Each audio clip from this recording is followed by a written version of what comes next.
Olá, turma. Hoje é a nossa primeira aula do curso Técnico em Refrigeração da disciplina de Termodinâmica. Eu sou a professora Luciane Norberto Menezes de Araújo, sou engenheira mecânica formada pelo Instituto Federal do Piauí e também sou professora do curso de Automação Industrial do Instituto Federal do Maranhão, Campus Coelho Neto. Também sou mestranda pela Universidade Federal do Piauí em Ciência e Engenharia dos Materiais. Bem, nossa primeira aula de termodinâmica, ela vai se dar do seguinte roteiro, né? Nós vamos falar um pouco sobre energia, depois falar um pouco sobre a termometria e um pouco sobre os gases, né? E as leis que regem esses comportamentos de gases. Por que nós vamos falar sobre isso? Para ter uma base sobre os conceitos fundamentais da termodinâmica. Então, nós vamos tratar primeiramente sobre esses assuntos, para que possamos compreender melhores os principais conceitos de termodinâmica.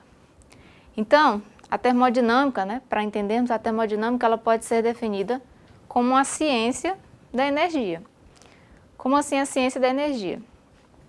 Toda a matéria ela tem energia. Então, do conceito do nome termodinâmica, nós temos as palavras que vêm termodinâmica vem das palavras gregas term, que é calor, e dynamis, que é força, que vem do princípio de sempre produzir força, né, através do calor. E então, isso inclui todos os aspectos de energia e suas transformações. Então, a termodinâmica ela surgiu como ciência após a construção dos primeiros motores a vapor na Inglaterra, por Thomas Newcomen, em 1712.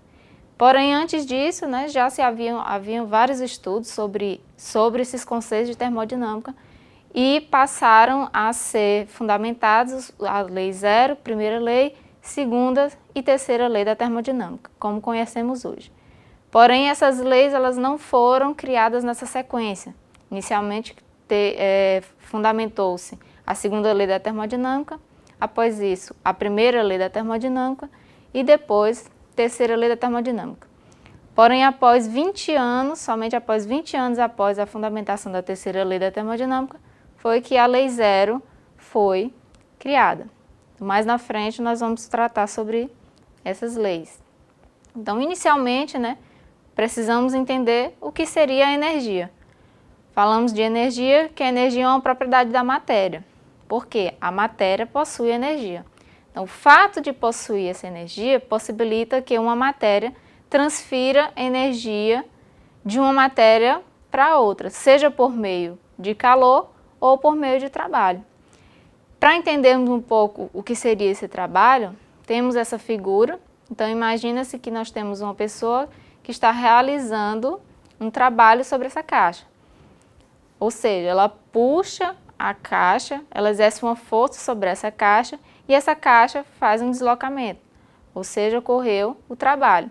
Então, quando a pessoa realiza esse trabalho, ela perde energia química devido aos seus processos biológicos internos e a caixa ela ganha uma energia cinética, que é a energia que está relacionada à velocidade, que vamos tratar mais na frente. E a energia térmica também é ganhada pela caixa por causa do atrito desta com o solo. Então, a energia ela pode se apresentar de diversas formas, como energia elétrica, nuclear, atômica, química, energia interna, energia térmica, como citamos, a energia cinética e a energia potencial. Então, o calor e trabalho, eles são mecanismos de transferência de energia.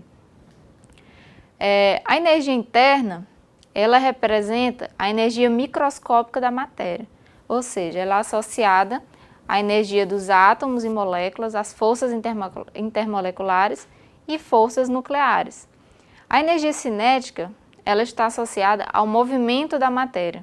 Então, um corpo que se move com uma dada velocidade, ele possui energia cinética, que é o exemplo da caixa que demos anteriormente. Já a energia potencial, ela está associada à energia que um corpo possui quando está a uma dada altura em relação ao solo, devido à aceleração da gravidade.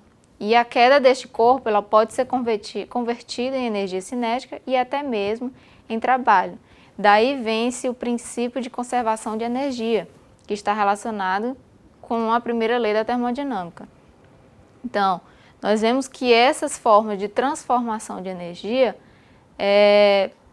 nos permite entender, né, esse princípio de conservação de energia, que nós temos inclusive esse exemplo na figura ao lado. A gente vê o quê? Uma água, né? A água ela é represada a uma dada altura, ou seja, ela contém essa energia potencial e ela escoa através de uma tubulação ganhando uma velocidade. Então, essa conversão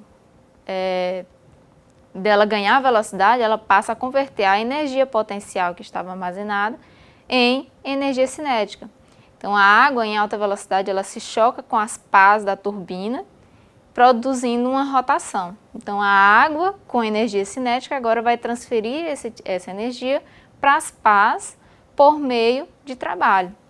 Dessa forma, ela vai produzir um trabalho no eixo e vai gerar eletricidade. Então, vai passar a produzir energia elétrica. Então, percebe-se que a energia ela não é criada e ela não se perde, ela apenas vai se transformando. Daí vem-se esse conceito de princípio de conservação de energia. Nós temos, por exemplo, um ventilador, né? Ele recebe energia elétrica por meio do motor elétrico e converte essa energia elétrica em rotação da hélice.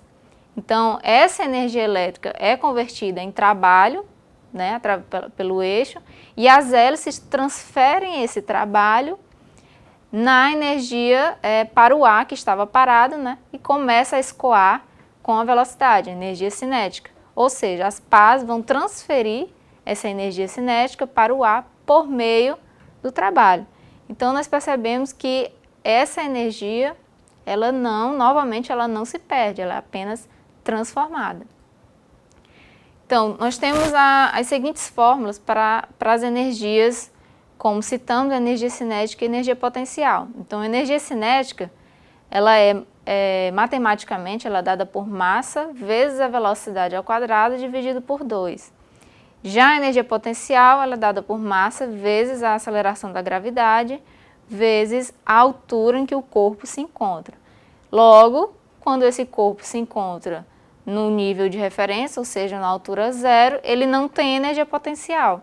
Porém, como nós vimos anteriormente, essa energia ela vai pode se transformar em energia cinética, que ela vai ganhar velocidade.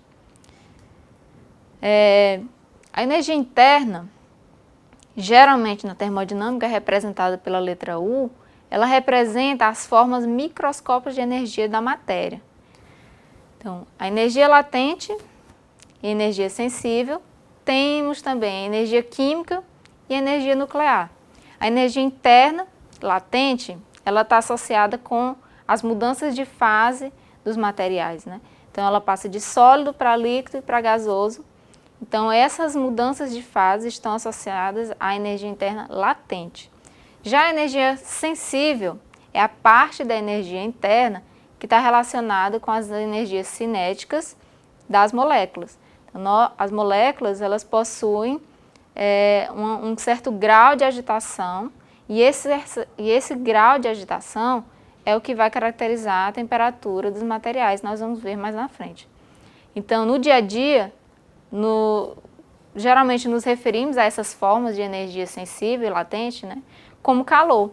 E falamos também sobre o calor contido nos corpos. Na termodinâmica, porém, geralmente, o que a gente se refere como essas formas de energia é a energia térmica. Então, a termometria, que também é um outro termo responsável por analisarmos essas formas de energia, é a ciência exatamente que estuda as tecnologias de medição de temperatura. E nós vimos o quê? Que a energia sensível ela está relacionada às forças intermoleculares entre as moléculas, entre as partículas. Então, esse grau de agitação, né, dessas moléculas, as partículas, elas fazem com que se meçam a temperatura. Então, para essa ciência de termometria, temos 3 conceitos, né? Então, tem a termometria, que é o termo mais abrangente utilizado para a medição das mais diversas temperaturas. Temos a criogenia, que é o termo usado para medição de baixas temperaturas, próxima ao zero absoluto.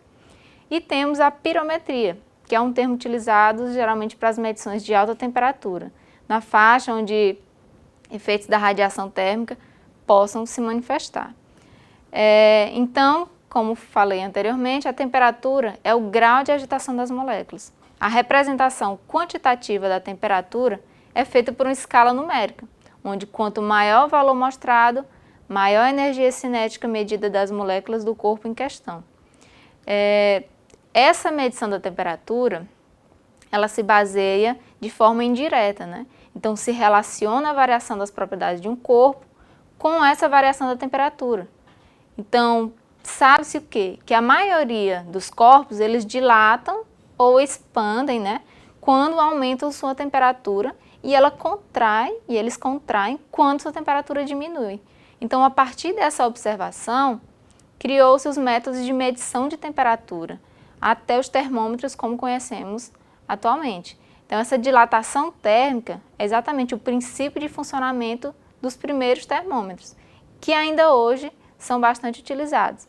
Por exemplo, dos primeiros termômetros que se utilizou foi através do movimento da água, né? Então, hoje, o termômetro de mercúrio é um dos mais conhecidos, que a gente compra, visualiza em qualquer farmácia, né? Ele se baseia no princípio do equilíbrio térmico. Então, as partículas de mercúrio, elas dilatam ou contraem à medida em que a temperatura aumenta, sua agitação de partículas vai acrescentando, vai aumentando, e esse grau vai aumentando até atingir um equilíbrio. Quando se atinge o equilíbrio, a escala é marcada e se tem uma referência de temperatura.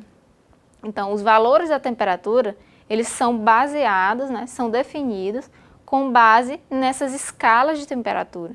E as escalas mais comuns que se conhece são a de Celsius, Fahrenheit, Kelvin, Remo e Rankine. A escala graus Celsius é uma das mais comuns e é a mais utilizada no Brasil. Então, a escala Celsius ela é definida atualmente com um valor de 0 no ponto de fusão do gelo e de 100 no ponto de ebulição da água. Então, ela é baseada com a propriedade da água, as propriedades da água. Então, o intervalo entre esses dois pontos está dividido em 100 partes iguais e cada parte é denominada de graus Celsius. A escala Fahrenheit, da mesma forma, ela é definida também como um valor de 32 no ponto de fusão do gelo, 212 no ponto de ebulição da água, e o intervalo entre esses dois pontos está dividido em 180 graus, 180 partes iguais, e cada parte dessa é um grau Fahrenheit, como a gente pode ver na figura. A escala Kelvin já é considerada a escala absoluta, onde o seu 0 Kelvin não mais é no ponto de fusão da água, ou seja, do gelo, mas ele é conhecido como zero absoluto porque é exatamente aquele limite inferior da temperatura de um sistema, ou seja, é onde não há mais o grau de agitação das moléculas, né? Então, se a gente conseguir baixar a temperatura continuamente de uma substância até atingir um ponto limite além do qual é impossível ultrapassar pela própria definição de temperatura, né? Esse ponto onde cessa praticamente todo o movimento atômico é o zero absoluto da temperatura. Então, nesse ponto, dizemos que é o 0 Kelvin, é o zero absoluto. Então, o valor de 273,15 Kelvin, ela está associado já à temperatura de solidificação da água. E de 373,15 Kelvin está associada a uma temperatura de evaporação da água.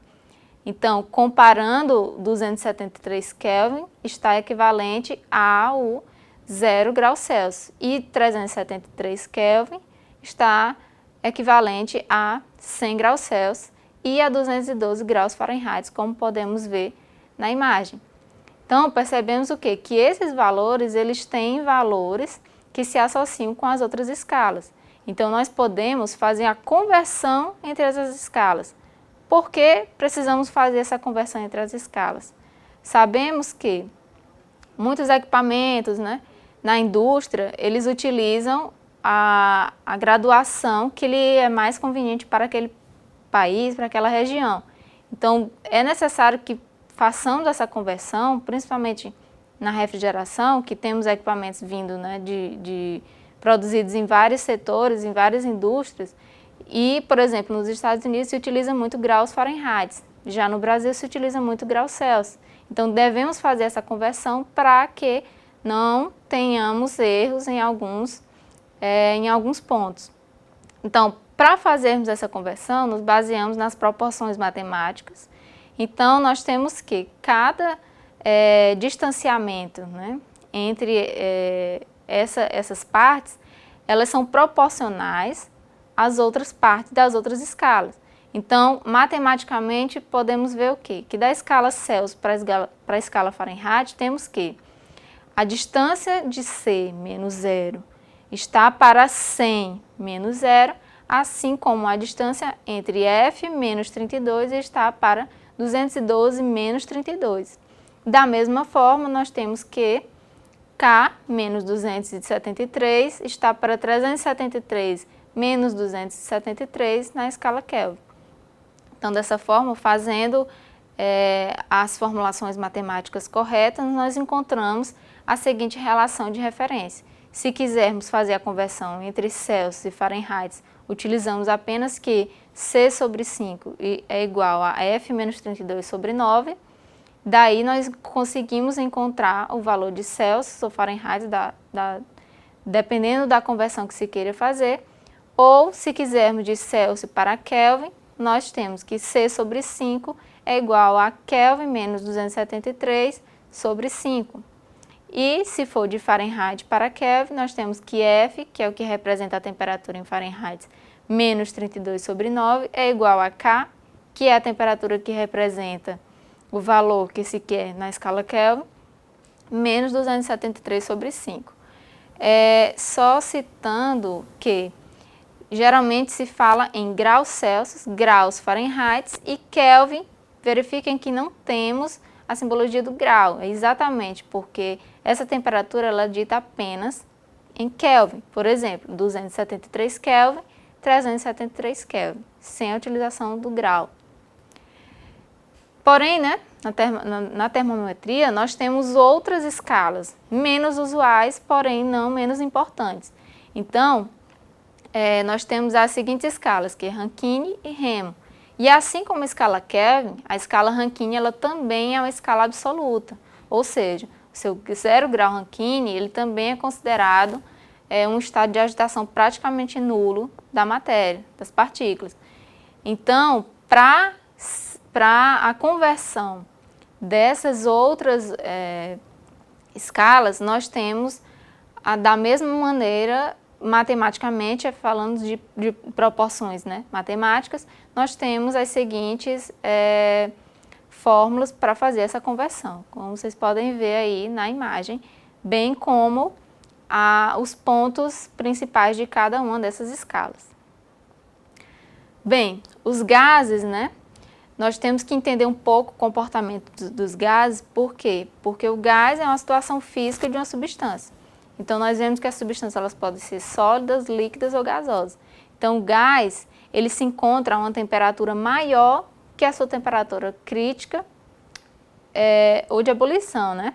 Então, os diferentes gases reais, o hidrogênio, o oxigênio, o nitrogênio, o hélio, eles possuem suas características específicas. Só que, em geral, eles podem apresentar comportamentos diferentes. Porém, para o estudo dos gases, nós consideramos um estudo de gases ideais. Por quê? Nesse estudo de gás ideal, praticamente podemos estudar esses gases como se fossem ideais para entender o seu comportamento. Então, as grandezas físicas, temperatura, volume, pressão, que são suas variáveis de estado, elas definem esse comportamento macroscópico dos gases ideais. E a variação de pelo menos duas dessas variáveis de estado, elas caracterizam a transformação sofrida pelo gás. Então, o gás ideal, que é o que se geralmente estuda, e nós vamos estudar os seus comportamentos. É um gás teórico, né, com todas as propriedades bem definidas, e eles obedecem praticamente a todas as leis. O gás perfeito é o mesmo que um gás ideal, já que ele se comporta perfeitamente às leis. E o gás real, que é como nós falamos anteriormente, que é o caso do hélio, do oxigênio, como seu nome diz, né, eles são gases propriamente ditos. Então, cada um tem uma maneira específica de se comportar, tornando tudo mais complexo. Então, como ele é mais complexo, nós estudamos os gases ideais, o comportamento desses gases ideais, para podermos entender os gases reais. E muitas vezes esse comportamento ele se aproxima desses gases perfeitos ou gases ideais. Então, alguns estudiosos, como Boyle, Charles e Gay-Lussac, eles fizeram alguns estudos e algumas comparações entre essas relações das principais variáveis dos gases, como falamos, volume, temperatura e pressão. E aí cada um deles teve o seu nome para poder formular algumas dessas leis. Então, a lei de Boyle, que é a primeira lei que nós vamos estudar hoje, então, o volume de uma dada massa de gás, na lei de Boyle, ela é mantida a temperatura constante. Dessa forma, ela fica inversamente proporcional à pressão. Isso ocorre a partir de quê? De uma transformação isotérmica. Então, nós temos que esse tipo de comportamento dos gases, ele faz essa transformação através da relação PV, pressão vezes o volume, é igual a uma constante. Então, toda a pressão e volume desse gás num determinado estado, quando ele passa por um processo a uma temperatura constante, a sua pressão e volume no segundo estado permanecem iguais. Por exemplo, como vemos na figura, se ele sofre uma expansão, né? Essa relação de pressão e volume, ela se mantém igual, embora os valores de pressão e volume se alterem, porém a temperatura fica constante. Quando se tem uma compressão, né, o volume vai mudar, porém a pressão também muda na mesma proporção, constantemente. E essa relação da pressão e volume no estado inicial, ela vai ser igual à pressão e volume no estado 2, como vocês podem ver, e vai ser igual a essa pressão e volume no estado 3. A lei de Charles e Gay-Lussac, ela determina o quê? Que quando determinada massa de gás perfeito sofre uma transformação isobárica, ou seja, a pressão constante, seu volume é diretamente proporcional à temperatura absoluta. Então, nesse caso, o que vai se alterar agora, o que se permanece constante agora é a pressão, não mais temperatura. Então, percebemos que, pela imagem, volume e temperatura vão mudar, porém sempre na mesma proporção. E essa constante, ela é igual para ambas as transformações.